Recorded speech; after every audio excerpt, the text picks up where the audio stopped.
विजयाची सांगता झालेली आहे आणि आता राहुल शेवाळे आणि मुंबईतल्या 6च्या 6 उमेदवारांची प्रचार रॅली रोड शो संपला। अतिशय उत्स्फूर्त प्रतिसाद मुंबईकरांनी दिला। महायुतीचे कार्यकर्ते भर उन्हातानामध्ये आज या रोड शो मध्ये सामील झाले होते। एक महायुतीचं भगवं वादळ या मुंबईमध्ये निर्माण झालेलं आपण पाहिलं आणि म्हणून हा मुंबईकरांनी निर्धार केलेला आहे।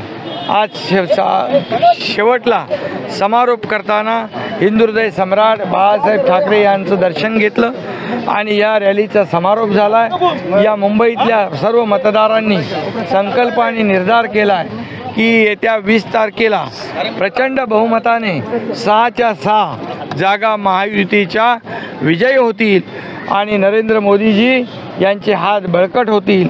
हे मुंबई पूर्णपणे महायुतीच्या पाठीशी आहे। गेल्या 2 वर्षात या मुंबईमध्ये केलेली विकास कामं, थांबलेले प्रकल्प, दिलेली चालना, मेट्रो असेल, रस्ते असतील, सुशोभीकरण असेल, आरोग्य सेवा असेल, या सर्व सेवांना आम्ही प्राधान्य दिलेलं आहे। राहुल शेवाळे यांनी देखील केलेलं 10 वर्षातलं काम।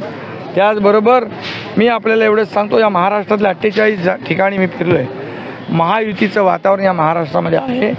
मागच्या वेळेस जेवढ्या जागा आल्या त्यापेक्षा जास्त जागा महायुतीच्या येतील आणि महाराष्ट्रातून एक चांगलं पाठबळ मोदीजींना दिल्लीमध्ये पुन्हा प्रधानमंत्री होण्यासाठी मिळेल एवढी खात्री आपल्याला देतो आणि सर्व उमेदवारांना मी शुभेच्छा विजयाच्या देतो। सरकार पीएम मोदी यांनी सुद्धा